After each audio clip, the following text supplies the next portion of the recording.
Hey, I'm Bruce. I call myself the Boomer Consumer. Welcome to my channel. If you've not subscribed yet, please hit that button. That like button for the videos means a lot to me. All right, let's jump into it. Normally, when I post a video, people ask questions, etc. But I'm going to begin this episode a little bit differently. I'm going to ask you a question. Are you tube curious? Have you wondered what a tube-based amplifier would sound like in your system, but you don't want to drop a whole lot of money? I get it. I get it. I too don't want to spend a lot of money to get that tube sound or the experience with tubes. So when Dowk Audio reached out to me and said, hey, we'd like you to review our Nobsound B100 hybrid integrated amplifier, tube-based preamp, Class D power amp. Would you do that for us? I'm thinking, yeah, but it's like $180 and all the tube amps that I've been looking at, $1,000, $2,000, $3,000 or more. This is $180. It can't possibly be very good. You know what? I'm going to tell you. I'll cut to the chase. Man, was I surprised. So let's talk about it in this video. So let me describe this to you. This is a hybrid integrated amplifier. So you get a tube-based preamp and then Class D power amplifier. They use Toshiba chips for the output. The tubes are the 6P16A. Now I've kind of looked around. They're very difficult to find these tubes. Dowk says if you need replacement tubes, get in touch with them, and they've got a supply of them. I believe these are like a Chinese-made OEM of like a Soviet design tube. All right. That's the tube situation. It might be hard to find replacement tubes online, but that being said, because they're in the preamp section, they're probably going to last a really, really long time before you have to worry about that.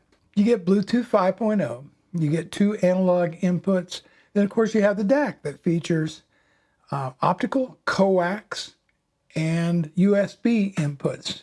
So you have those inputs. So a lot of inputs. As far as outputs, there's a dedicated subwoofer output, 3.5 millimeter output as well for your headphone. And then it comes with an IEC power cord. So it's got a built-in power supply. So no big brick or anything like that to worry about. Everything is hi-fi in a box. Again, $180. How can this possibly be any good for that price tag? Oh, and I mentioned it has a built-in VU meter. The whole thing weighs like 3 pounds.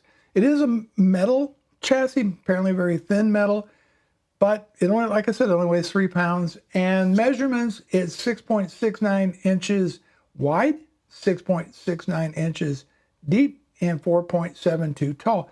This will fit perfectly on your desk. So, okay, $180, we get tubes, we get a built-in DAC, we get Class D power amplification, we get a VU meter, all these inputs and outputs.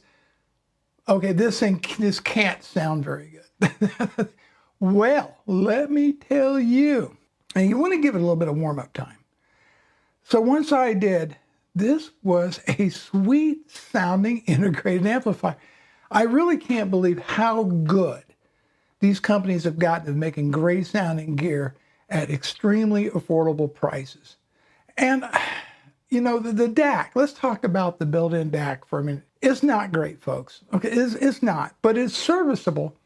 It'll get you started. And of course, you can always use a different DAC if that's what you want to do with it. My setup, I actually have a WIM Pro. I have that fed into a Hi-Fi Man EF400 R2R DAC, and then output the RCA of that into the B100. This sounds superb. I hate to use this analogy, you know, the dirty window and Windex. And yeah, all I can say is, if you buy this device, if you buy this amplifier, and you want to improve the sound even more, I would go with a different DAC. But if you're just getting started, it's serviceable. You want to hook it up to your TV in a bedroom, that kind of thing, you're going to be fine. Now, as far as speakers that I tried with it, well, you know, I'm kind of thinking, what scenario would somebody find this to be a useful integrated amplifier? small office, like a home office, maybe a bedroom, a den, a smaller room. And so what speakers would be a good pairing in that scenario? I thought, you know what? I've got a pair of Klipsch R41Ms. Let me hook those up to them. And I got to tell you, the sound was nothing short of fantastic coming out of this little it literally blew me away. I was thinking this is going to sound bad. I've heard reports that there might be a little bit of hiss. None of that. Separation, soundstage, imaging, very, very good. Okay, does it have that tubey sound? That's the big question. Full disclosure here, most of my years in hi-fi has been around solid state. But yes, I have heard some very nice tube amplifiers, particularly some from Macintosh. I've heard of Wilsonton. Does this match those? Not entirely, but it's very close. Yes, there is that warmth to a tube system, to a tube sound. There's a warmth to it. Some people say, well, that's that tube sound, that's that analog sound. Well, all I can say is compared to a solid state amp, there is just a little bit more warmth. Some people may say that's just pleasant sounding distortion. But yes, there is a noticeable difference in the sound coming out of a solid state amp and one that has got at least a tube-based preamplifier, okay? And so, yes, you are going to get some of that tube sound with the B100. I really put it through its paces. Metallica, Aerosmith, and then I went through some jazz, did some Anita Baker, some Sade, some Nora Jones, just endless varieties of music. And this thing really does punch above its weight. It's just unbelievable you can get that good a sound out of something so inexpensive. But I didn't just stop using with just the Klipsch R41Ms. I then tried the KEF Q150s with it as well, because I feel these are the kind of size and speakers, the 41Ms, the 150s, that might find themselves most likely in a small room. But, for grins, I hooked it up to my Wharfdale Lintons. And even though those are not really hard to drive, it still sounded great. It still sounded great. I think some audiophiles get hung up on the whole watts thing. It's got to have more and more watts. Not really. Tube amps with a sensitive speaker can do a great job and get really, really, really loud. So sound stage, imaging, very good. Bass, controlled, that which is unexpected, but not, because I think Class C amplifiers really do a superb job with that kind of thing. Treble, bass was all there. Bass is punchy and fast. Absolutely no complaints. This amp, the B100, I think can hold its own with any, say, $1,000 or sub $1,000 solid state integrated amp, in my opinion. It can definitely hold its own.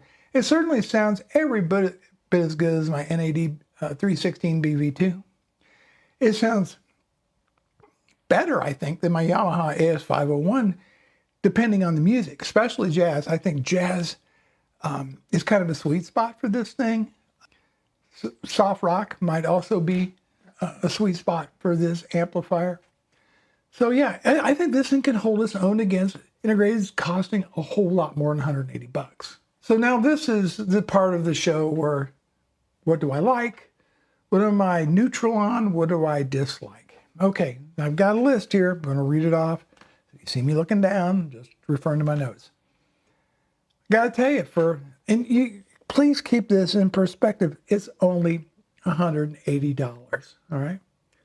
Here's what I liked.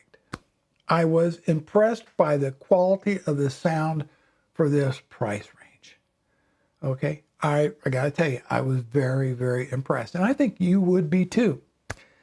I like the overall size. It's perfect for sitting on a desk or in a small room. It's unobtrusive, but it's also very cool to look at. Now, as far as the lights on the tubes, there's actually LEDs lighting up underneath. That's not actually the tubes that are lit up on there. I like the number of inputs and outputs on here. I think that's fantastic. You're getting a lot of, ability for sources, right? You're getting that. Again, keep in mind that $180 price tag. Plenty of power at 25 watts per channel. Love the physical size of it. And again, that low price of $180. That's what I liked about the B100. Now I'm sort of neutral on a few things. I think it's kind of light. Wish it was maybe a little bit more, it had a little bit more grunt to it weight-wise. I'm neutral on the fact that it doesn't come with remote. Some people would say that's a negative. I say I'm neutral. I mostly use it with streaming. So a remote wasn't a big deal. Would be great, in my opinion, if it came in silver instead of just black. And the DAC I'm neutral on. It's a starter DAC. It's probably equal to the DAC in, say, a Weem Mini Streamer, or even the Weem Pro. Not the Plus, but the Weem Pro.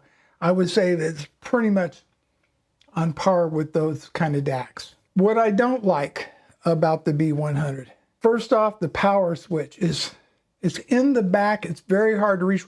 And you have to figure, once you have all your sources plugged in, your speakers connected, it's down at the bottom, it's in the rear, it's very hard to find. The same thing with the headphone jack on the back. So DAC or Nobsound, if you're listening to this video, please relocate the on and off button and the headphone jack to the front of the unit. It makes it much more user-friendly that way. Another thing, replacement tubes might be a hassle to find. Then there's the knob feel and the button feel. They definitely wiggle around. They're plastic, and you can feel the buttons kind of move around. So treat it with respect. The volume control on the front, that big round volume control, it's okay. It's plastic. You expect that in this price range. I think maybe it could be a little bit improved going forward. The lack of any kind of tone controls. There's no bass or treble controls. There's no balance control. It's just straight amplifier with a volume knob. That's it. And as far as the VU meter, it's pretty. It's fun to look at. It's not very practical. It doesn't even work to really start cranking up some power before that needle will start dancing around.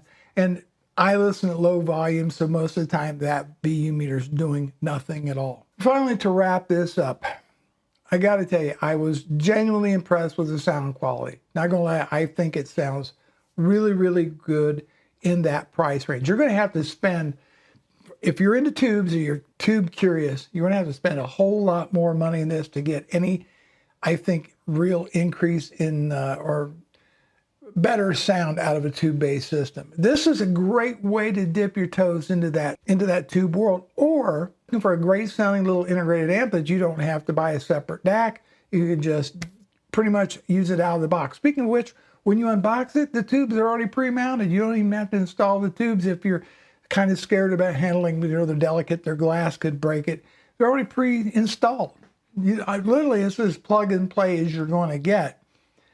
You get a lot of nice features for the money, the DAC, the inputs, the outputs, the subwoofer out. You get all of that, the power of 25 watts per channel, and you're doing that without spending a whole lot of money. And I think this is a perfect integrated amplifier for college students, or again, put it in a spare bedroom, den, home office, hook it up to your television via the optical connection on here, the optical input. Have a little 2-channel home theater, 2.1 with the subwoofer out. You have all that. Did I test it with Bluetooth? I did not. Not a big fan of Bluetooth, so I did not test it with that. What about the headphone? Yeah, I tried it with a couple different Hi-Fi Man headphones.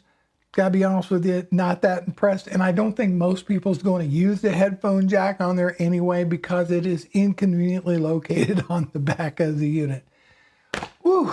And that is it. That is my review of the Dowk Audio. It is the Nobsound B100 tube-based hybrid integrated amplifier. Bruce Naylor, your Boomer Consumer. Thanks so much for watching. I'll see you in the next video.